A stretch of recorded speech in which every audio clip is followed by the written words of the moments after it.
रामा हो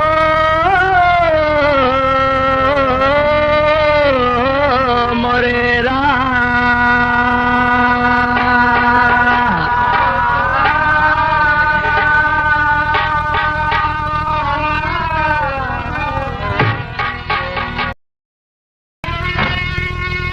शादी की है गवन लई आई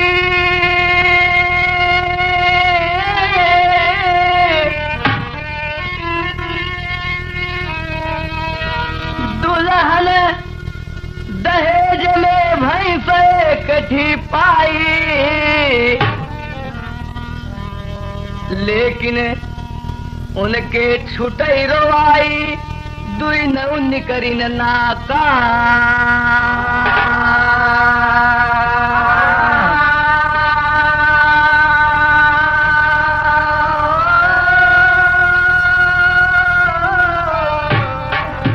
उनके छुटई रोवाई दुई नौन करीन नाका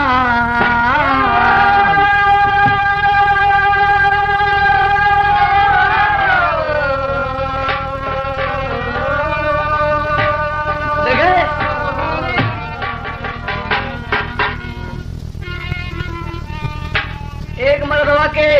शादी हो गई घर में दुल्हन आई अब साथ ससुरु जी एक ही भैंस दे दी अल्लाह आए बेचारा दोनों को सेवा जतन करे ला काहे के मतलब लेकिन नतीजा ओकरे मार्फत नहीं भवा तो देखे ड्यूटी के भाव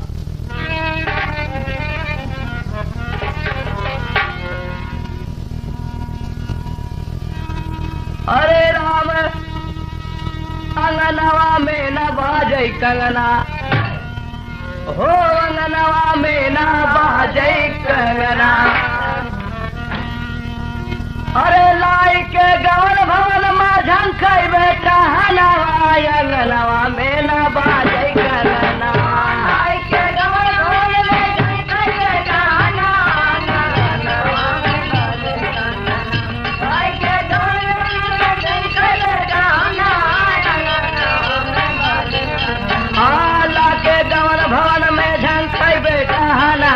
कंगनवा नाही बाजैया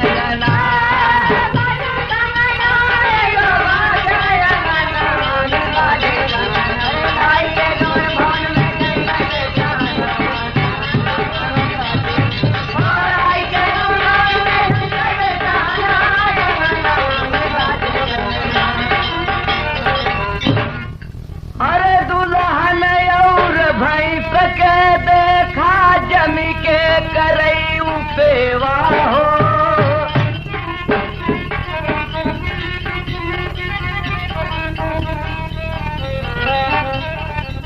किस्मत ऐसी खोट रही ना चखई कमिला जब मेवा हो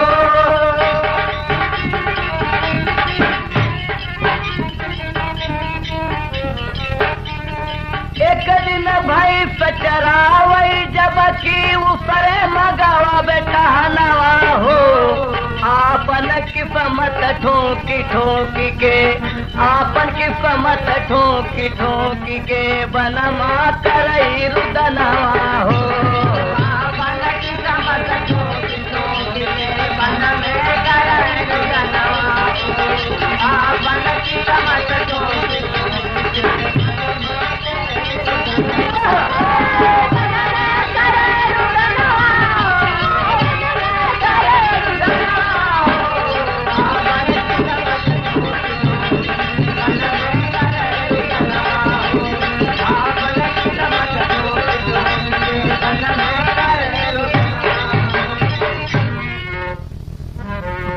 और नारी दुई नौ के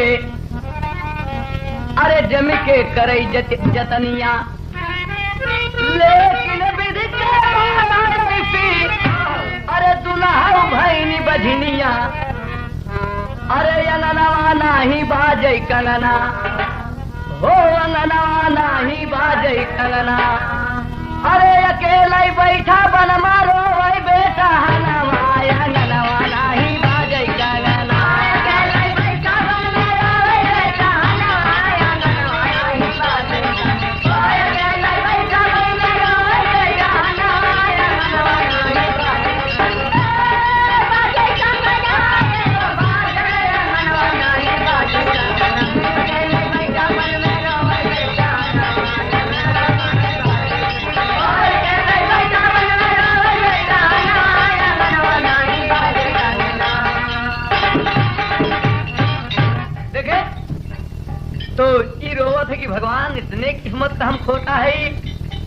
देखी दहेज में भैंस मिली हूँ हम खियावल खियाएंगे दूध माथा मुहे न लाग और दुल्हन मिली आचर न खुलल लोग निर्बसिया कहा थी दोनों हमारे कर्म में इतना खोटा मिलन की हम दोनों का हाथ धोए बैठा ही फिर रोवे लाग तो जब रोवे लाग तो भोले बाबा और गिरजा महारानी आवत रहे तो गिरजा मैया सुने कहीं भोलेनाथ दिखे कि गदेला काहे बदे रोवत बा तो एक चित्ता लग गई मिर्जापुर में मल्लाह लोग गावा थी जब नाव खोला थी तो माँ जी के स्तुति करा थी गीत है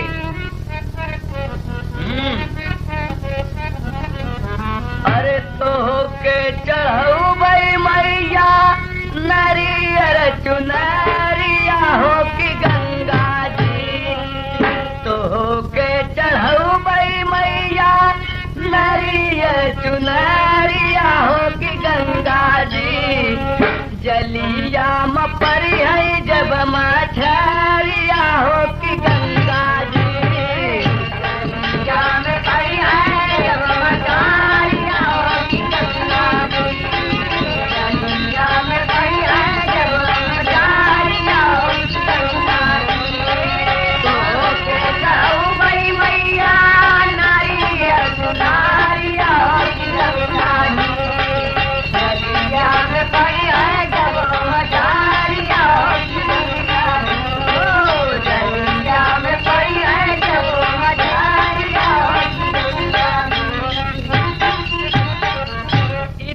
ओरिजिनल तर्ज रहा लेकिन जब गिरिजा मैया भोलेनाथ से कहा थी तो दया याद भोलेनाथ के दोनों प्राणी क्या थी अरे भोला गिरिजा मैया पहुँचे तौने छन पमानवा हो ललनवा हमरे भोले गिरिजा मैया पहुँचे तौने छन पमानवा हो ललनवा हमरे कौने कारण कारा चारू दानवा हो ललनवा हमरे कौने कारण कारा चारू दानवा हो ललनवा हमरे कौने कारण कारा चारू दानवा हो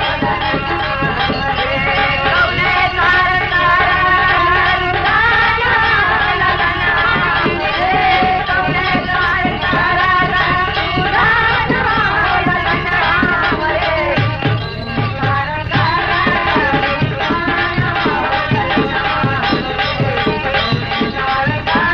चारू दानवा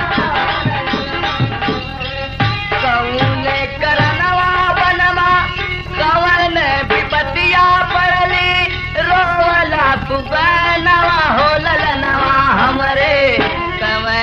विपतिया पड़ली रोवला पुगनवा हो ललनवा हमरे हमसे बताई जा कुली बयानवा हो ललनवा हमरे हमसे बताई जा कुली बयानवा हो ललनवा हमरे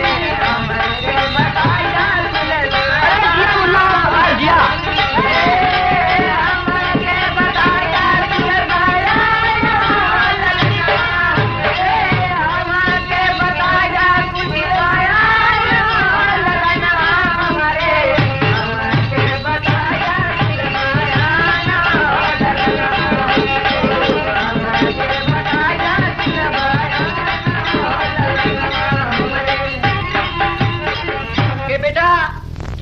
है तुम्हारे ऊपर जो इस तरह वन में फूट फूट के तुम रो रहे हो तुम कहा थे अरे जाता तोहरी की नहीं बहुत जने आयन है बहुत जने आयन है पूछने का विपत्ति कुछ बा अरे पहले अपने तन के बस्तर संभारा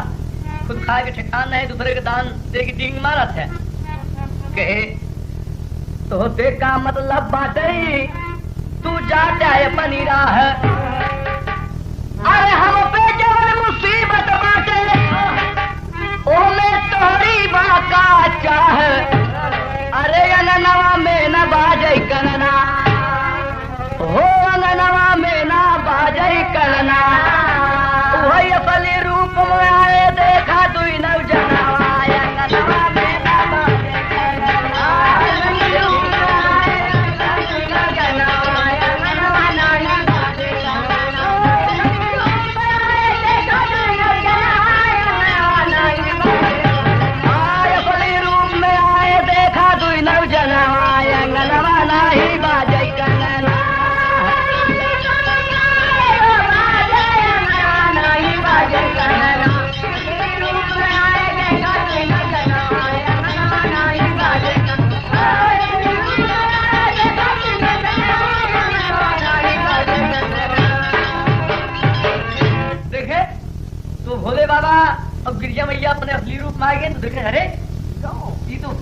भोलेनाथ है जेके मंदिर में लोग पूजा करत ही।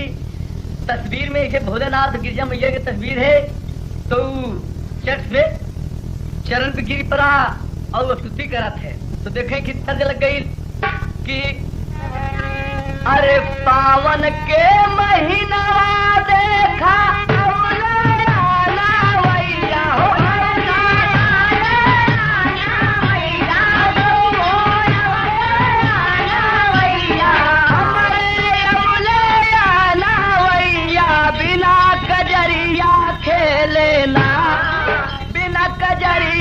खेलेना भौजी हम ना जाइबे ससुरवा बिना कजरिया खेलेना।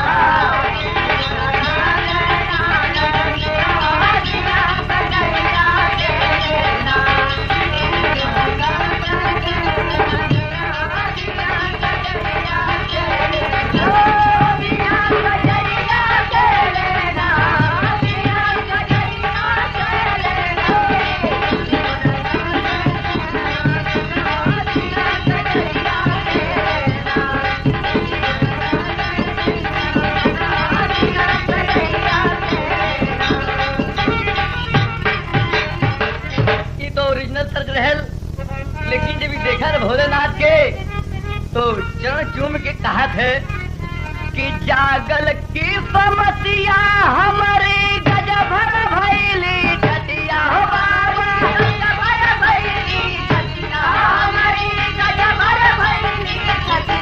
हमारी गजब भैली छतिया मोरे भलेरी बाबा ना मोरे भलेरी बाबा ना हमके दिहनिया दर्शना मोरे भनेरी बाबा ना।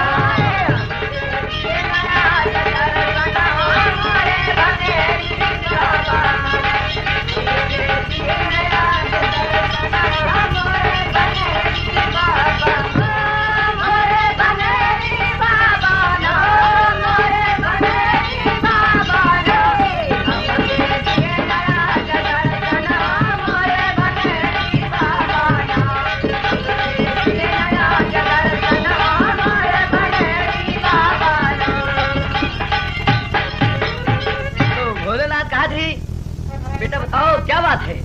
तो कहा थे कि पौले ससुरारिया में भाई से दुल्हनिया हो बाबा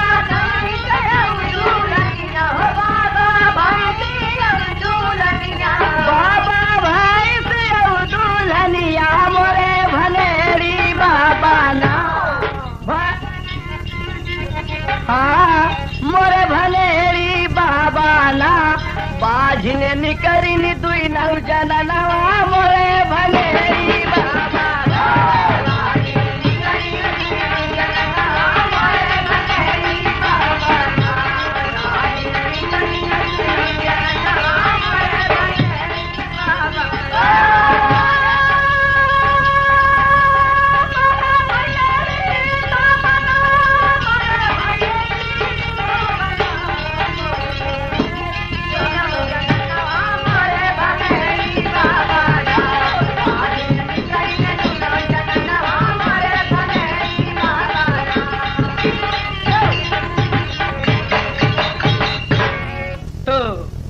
भोलेनाथ कहा थी कि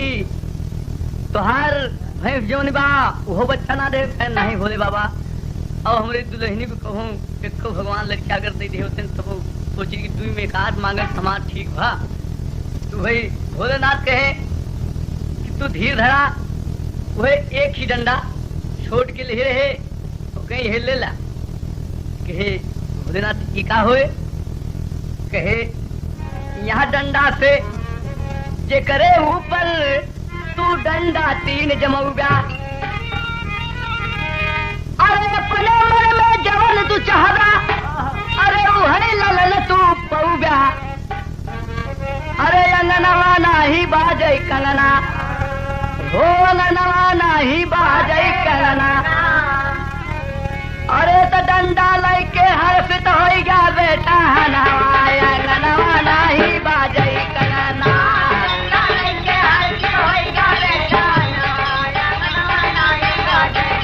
Oh,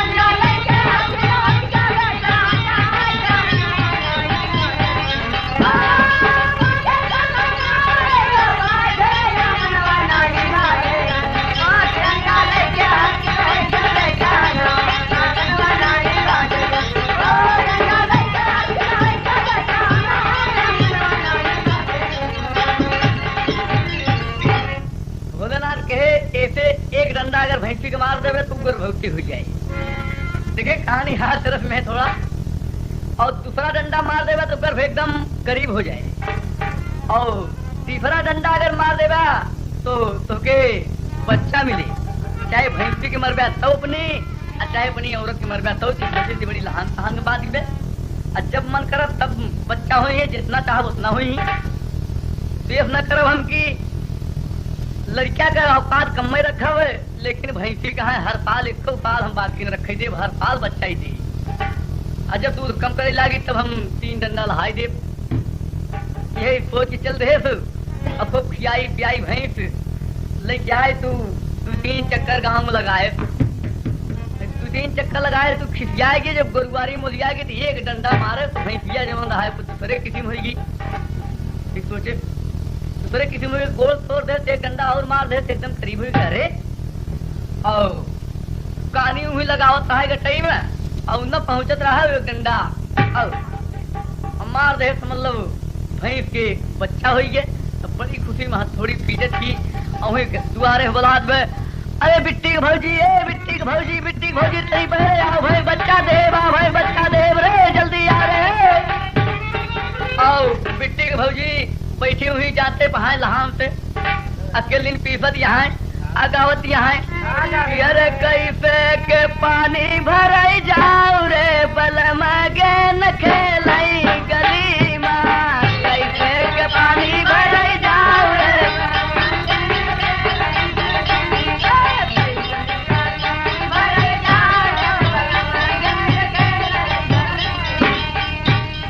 ये लहाम से लहाया है। वो कहा करी ऐसी की तैसी फोड़ो, जल्दी आ रे, अपन राधे है। वही पानी घटवा ससुर जी का डरावा, वही पानी घटवा ससुर जी का डरावा, वही पानी घटवा ससुर जी का डरावा, वही पानी घटवा ससुर जी का डरावा, अचरा खुली खुली जाए रे, बलम गेम खेलाई गली माँ,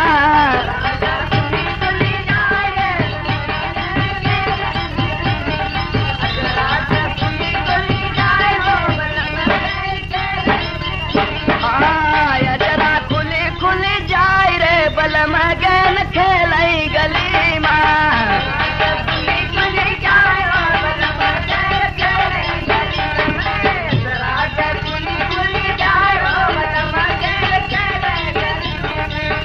देखिए और गाँव में भियान आए करे जो से कर और दूंगा हो गई ऐसी की तैसी मेरे पप्पा रे इतने दिन पहाए, आज कचरी हरियर होए, दूधे माठा कुछ इंतजाम हो गए। आई हराम जादी अपन बलम गेंद खेले गली में मस्ती में, अब पहुंचा जाए के वो एक डंडा मारे रिफ में दुल्हन के एक डंडा देर से जमाई, डंडा लड़ते जातर पे तान हो जाई, अंगनवा में न बाजे कंगना हो, अंगनवा में न बाजे कंगना,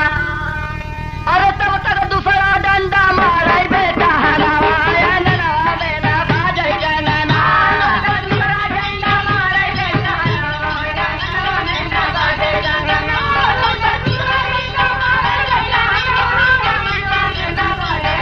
हाँ तब तक दूसरा डंडा मारा बेटा हलावा, अंगनवा में न बाजे कंगना।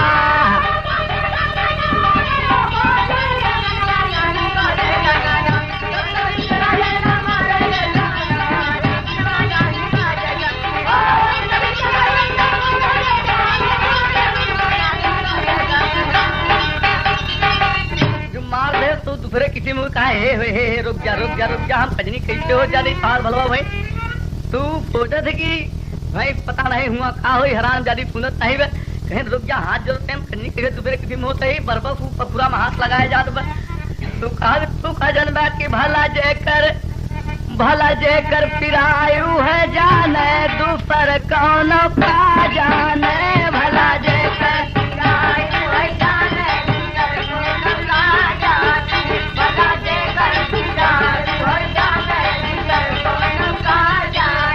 अरे पापू न जाने नदिया न जाने,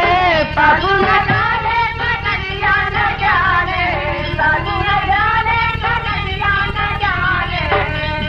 ऊपर बीतई उह जान दूसर कौन का जान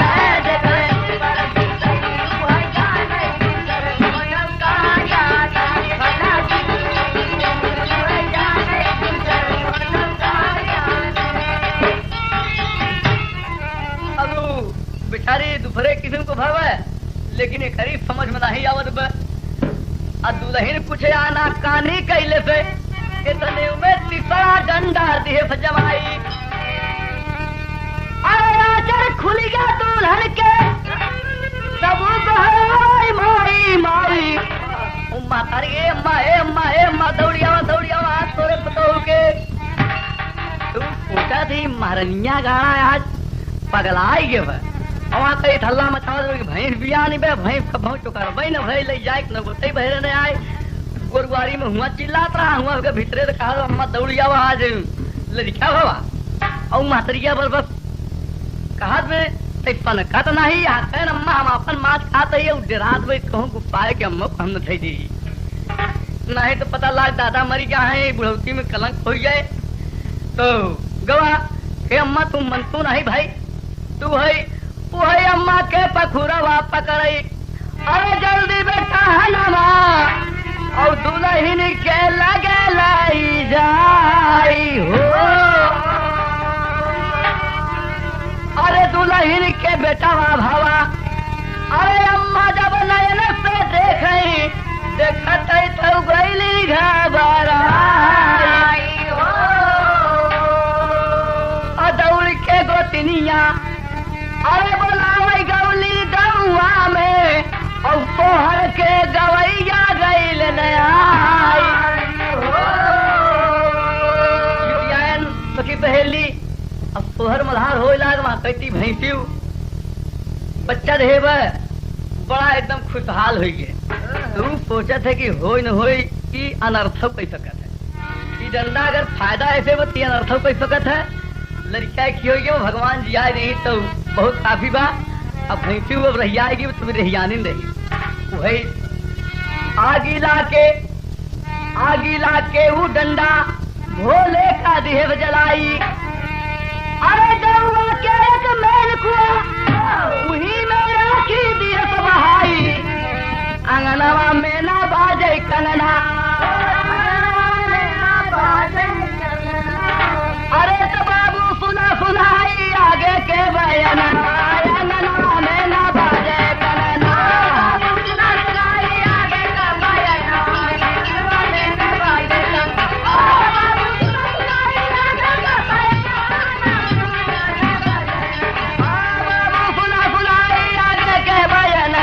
अंगनवा में ना बाजे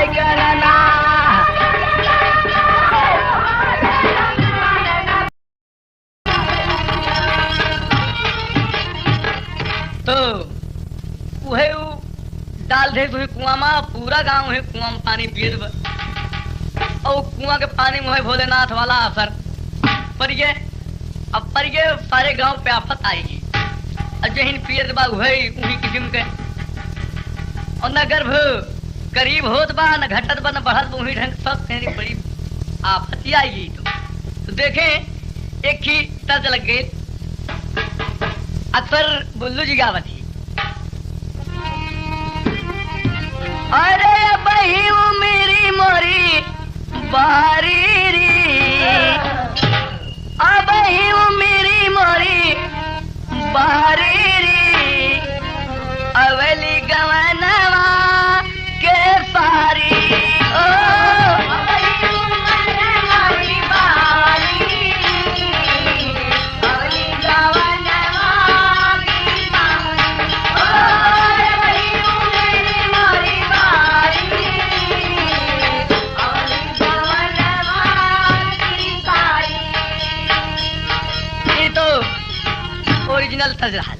लेकिन जब राखी डाल देस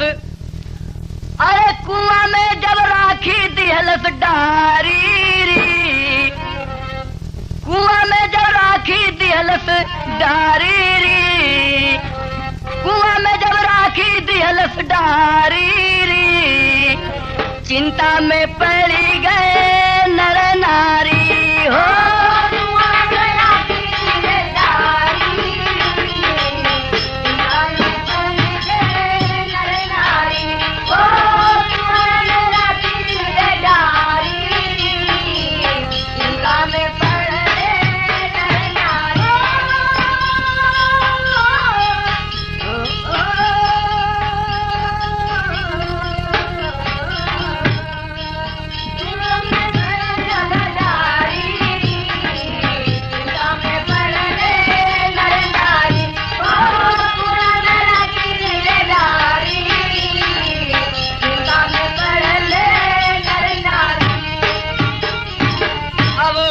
चाहे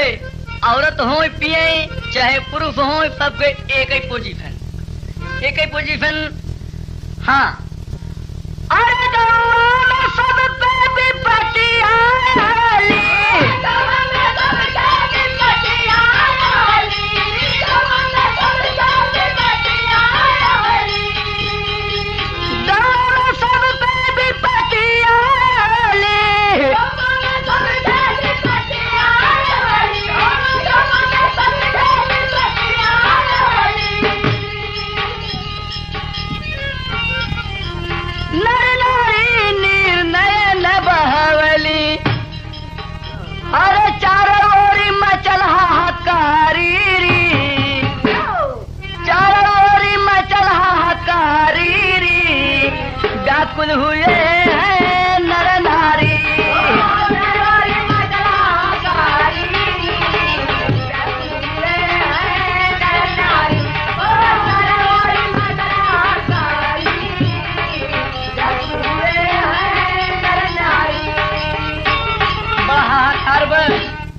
पता लगा कि अगर बछवा को पियाए हैं पानी तो हो नहीं पोजीशन में, भैंसा पिए हैं वो नहीं पोजीशन में, मतलब स्त्रीलिंग पुलिंग सब बराबर। तो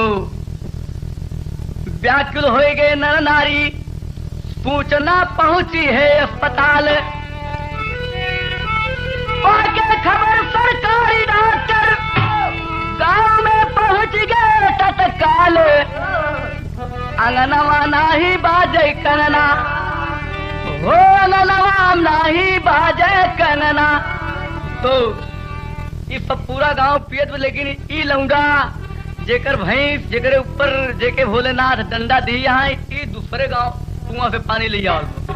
ओमे को नहीं पियत, वो जानत वो सारा असर। तो वही के दुआरे सब आए, तो अपने बरे तो दूसरे कुआं, लेकिन डॉक्टर साहेब हरन बरे वही कुआं का अरेंजमेंट कर दिए के अंगनवा नाही बाजे कंगना, अरे डॉक्टर साहेब के करवाओ जल पनावा, अंगनवा नाही बाजे कंगना।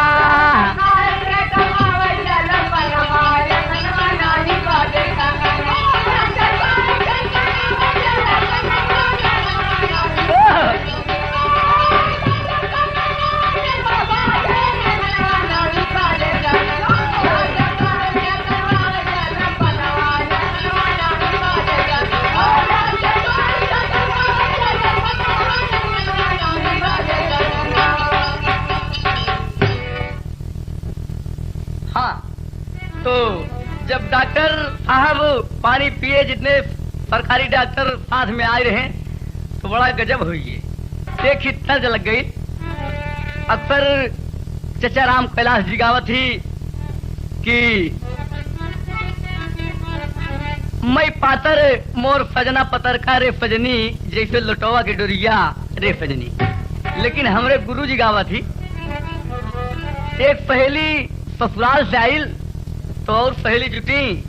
तो पूछा थी कि कहा कैसे मिला है, तू बतावत है। अरे सुघर बला ममरो, अरे हम धनी सुघरी रे सजनी, कि रे सजनी, अरे जैसे पूनम के जोरिया रे सजनी।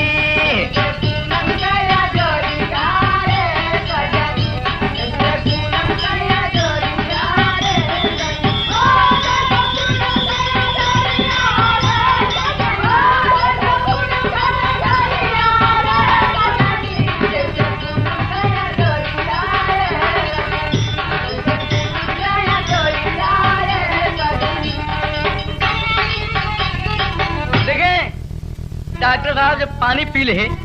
तो मामला गड़बड़ाई गए, वो मरीज देखे आए लेकिन खुद ही मरीज हुई गए। तो अपने साथियों से कहा कि कहें भाई कैसे इलाज हो कि ये तो बहुत बुरा मर्ज गांव में आए गए कि जे गांव में पहुंचत बा वो गड़बड़ हो जात बा। तो कहा थी अरे हम मरीज देखे लेकिन बन गए मरीज आए बिरना, अरे बिरना अरे कैसे करी अब दवैया है बिरना,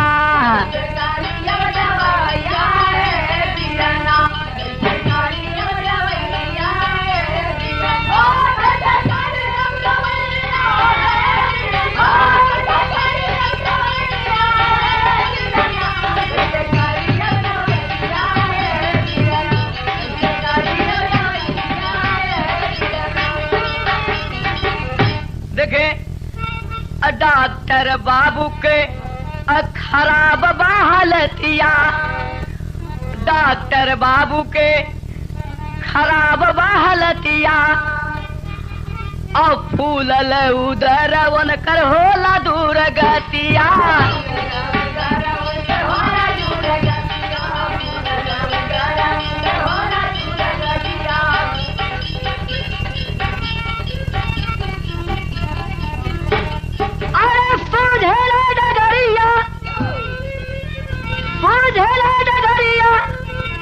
अरे बाही मनवा में फिकरिया बिरना, अरे बिरना, अरे अर्जी हमारा सब कई नहीं आए बिरना।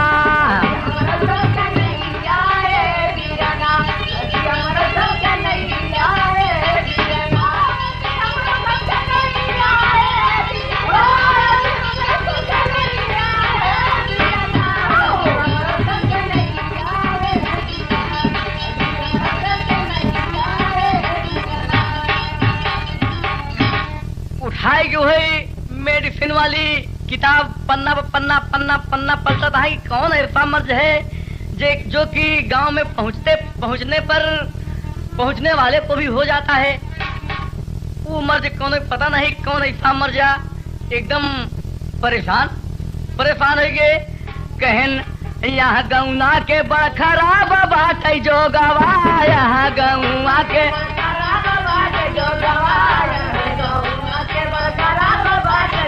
हाँ, यहाँ गौआ के बड़ खराब बात जो गवा।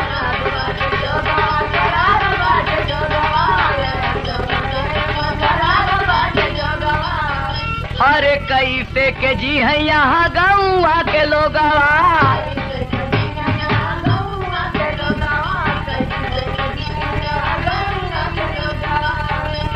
के अपनी ऐसी की तैसी हो जाए। जब हमारे हम अपन इलाज नहीं कैसे कितने गांव को इलाज का करब। पशु प्राणी जीव जंतु जो हिया कहा सब एक ही पोजीशन में आए वह। अरे छोड़ दे है गौरा, छोड़ दे है गौरा, छोड़ के रोगा के नौना बिरना, अरे बिरना, अरे घर के आवले डगरिया बिरना।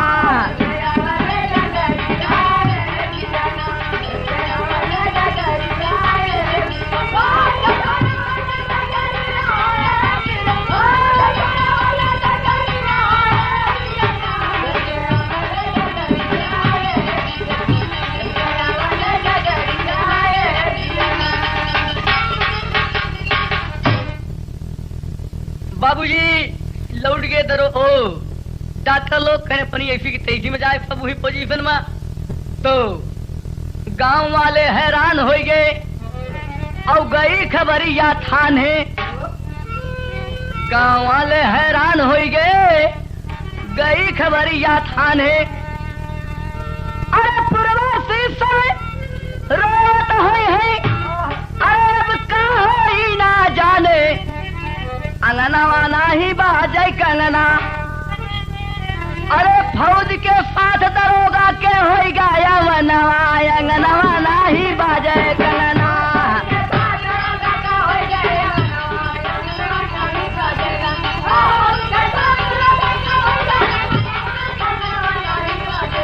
अरे फौज के साथ दरोगा के हो गया मनवा, अंगनवा नाही बाजे कंगना।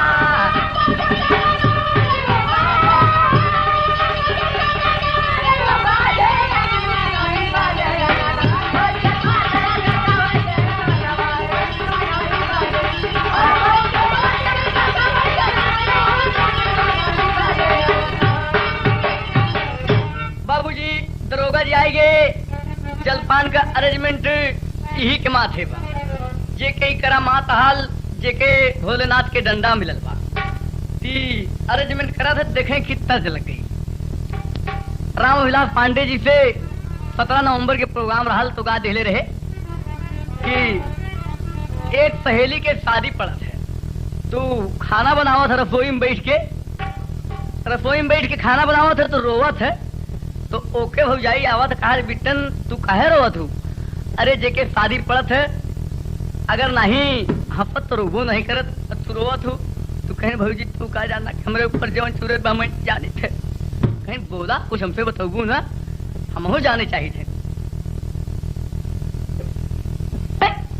तो है रामविलास जी गाए ननदिया अपनी भौजाई से कहा थे कि हमारे ससुर जी के अरे 14 थी ललनवा नहीं गवनवा जाबे ओ नहीं गवनवा जाबे अरे घूंघट कहत मारी जाबे ना गवनवा जाबे।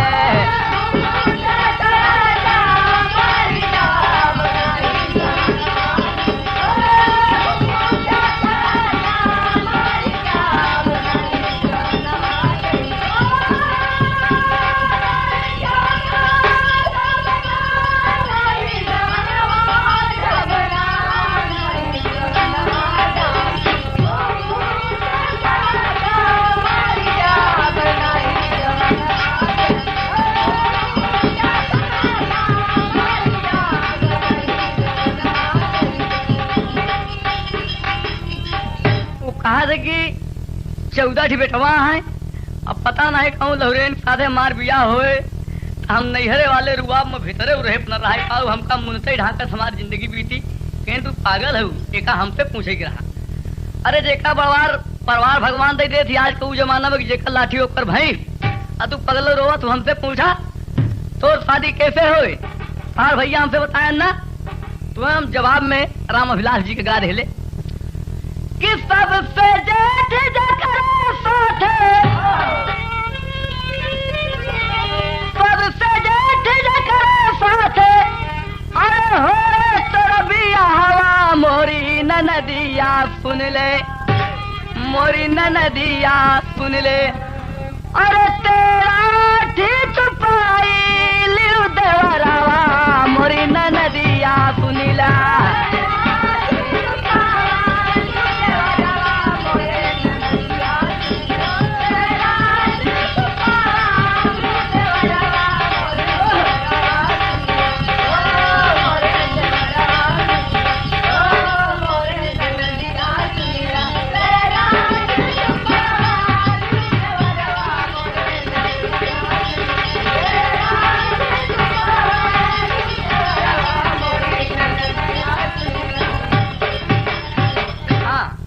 कहत है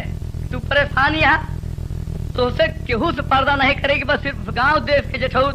ससुर से पर्दा करेगी, बस अपने सगे ससुर से। तो वही ये तो ओरिजिनल बात रही। लेकिन वो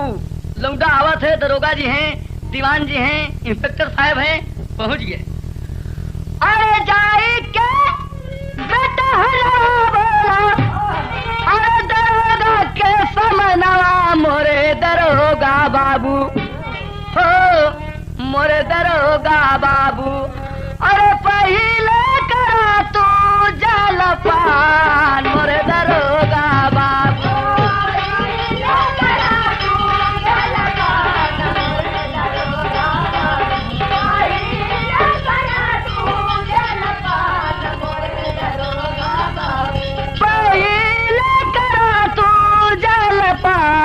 मोरे दरोगा बाबू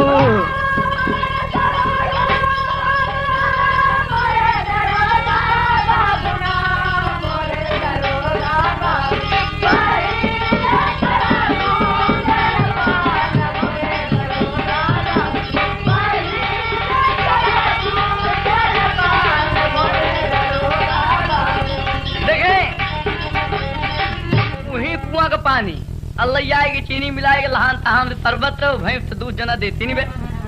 और बना दे से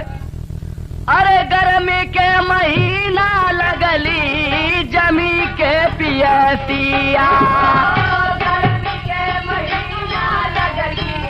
जमी के पियसिया गर्मी के महीना लगली जमी के पियसिया हो जमी के पीले पानी नहीं बाकी बात पिया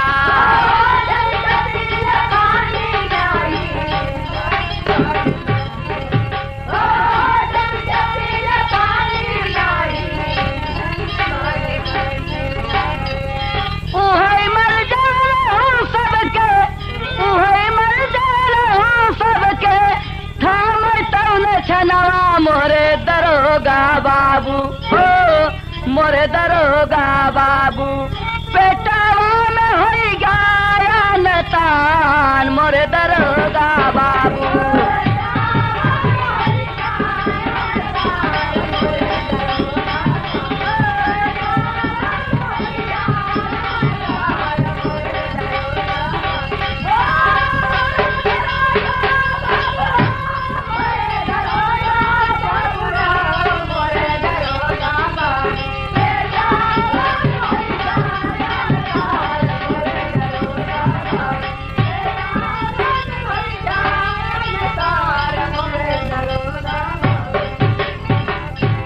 बाबूजी बड़े हैरत में पड़ गए रे बप्पा रे क्या मर्ज है यहाँ औते मान तो हम मरीज हो गए गांव निरीक्षण का करी हैरत में है जान दर होगा अरे रो वही बैठ सिपाही अरे भीतर से बहरे लौड़ा बुलाए बायावा जाही अरे रामे अंगनवा नाही बाजई कंगना हो अंगनवा नाही बाजई कंगना देखत हो कि देखी दरोगा बाबू कैसे हैं दीवान जी के का हाल बा साथी सिपाही के का हाल बा ये सोच के वो भीतर आवाजाही लगाए बा तो गौवा वाले सोचत ही कि सारा गौवा परेशान बा लेकिन एकर घराना न एकर भैंस खराब भैंस न मर जेकरी औरत के बा न एकरी मर जेकरे खुद बा न एकरी मर जी एकरी महतारी के बा तो बड़ी चिंता में पड़ा थी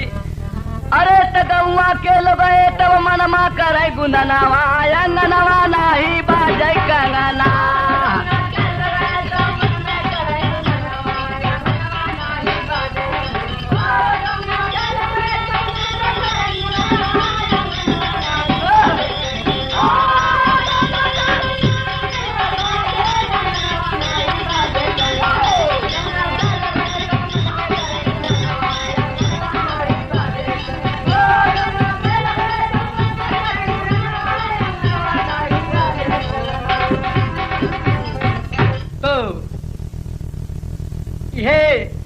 लोग सोचत ही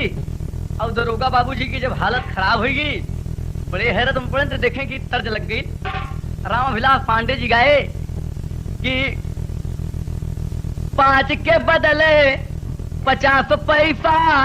तोहरे घरे मघु 5 डबल भैंसा 3:30 बजे के तर्ज है। अब पहली बार हमसे गावैया आई यहाँ और हमारे साथे गावत हम सिखा दी। हम कहा सुना पांडे जी अगर हम कबरी के कबरा नहीं पैदा भाई तो माथे की टिकुला जरूर रही। हम हैदर अली की चेला ही और छान छावे को हो तो पंजा की राठा नहीं भाई तुरंत ईट दे है देखा तो सुनाई थी वो हम गाय दिन कि पनवा न खैबे लगल बाबाजी पनवा न खैबे लगल बाबाजी बिना पाने का तो के करब राजी पाने में कौन उपवाद नहीं बा का छोड़े उपा कौन अपराध नहीं बा गोरे गोरे गलवा के चुमे बाला नदिया पड़े या पड़े नाला बरछी चले या चले भाला आज तीली से खोलब तोहार थाला 3:30 बजे 3:30 बजे मुन्नी जरूर मिलना 3:30 बजे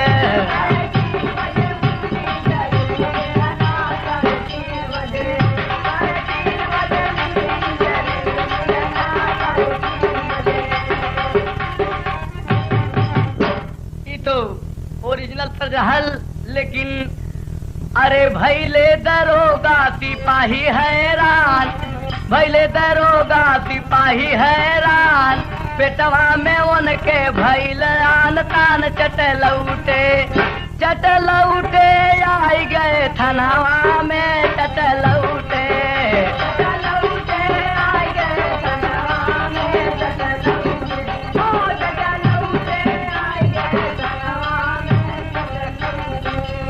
अरे ऐसे मरजवा से सबई मजबूर,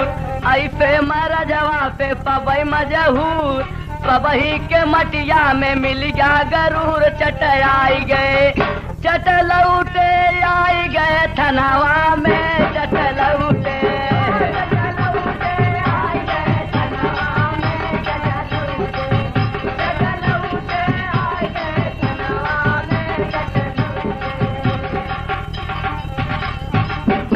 सब परेशान। दरोगा जी के पारी पलटन लौट जाए, अपन अपन मरज लिहे और दरोगा बाबू के दुल्हन अलग हंसत यहाँ का जी कैसे हो गया। अरे अगर लहान तान भगवान बैठा देते तो हम लोग फुटफुट तब पाई जाए, आप ही से जिम्मेदारी नहीं हो गया। दरोगा जी कहें बोल बोली अब दइए परेशान के देवा देखे सभी परेशान है। तो वही समय में गिरजा माँ भोले दानी के फिर आवन भा और गिरजा मैया के बड़ी प्यास लगल, प्यास से सूखा कंठ माँ का, प्यास से सूखा कंठ जम्मा का, अरे शिव से बोली पानी, अरे बोला नागर पियसिया, अरे हमें पियादा पानी, हो अंगनवा नाही बाजई कंगना, हो अंगनवा नाही बाजई कंगना। भोलेनाथ सब जानत रहन, कहन गिरजा हिया पानी न पिया, हिया पानी न पिया, अरे तो चल के दूसरे गौना में लैला ठेकाना, अंगनवा नाही बाजे कंगना।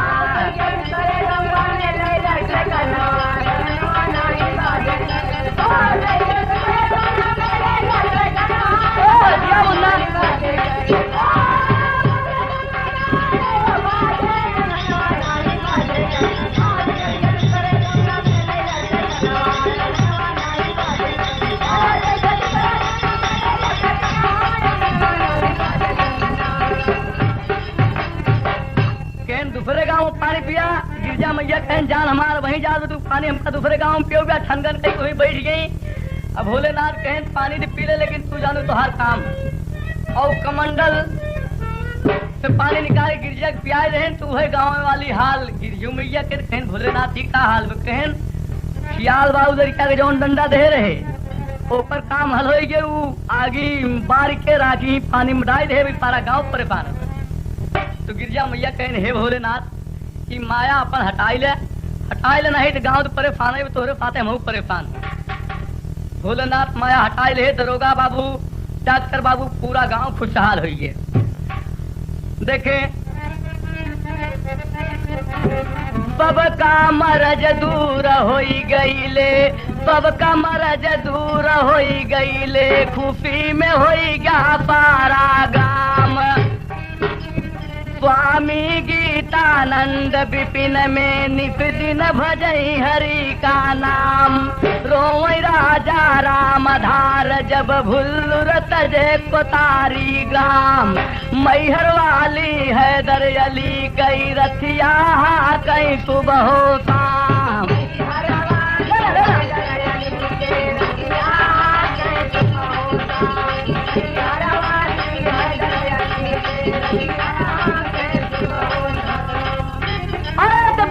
स्वामी गीतानंद कहते महावीर मकरंद गायले ज्ञान चंद तुर्ज भी पे मैया नवाया गनवा नाही बाजई कंगना।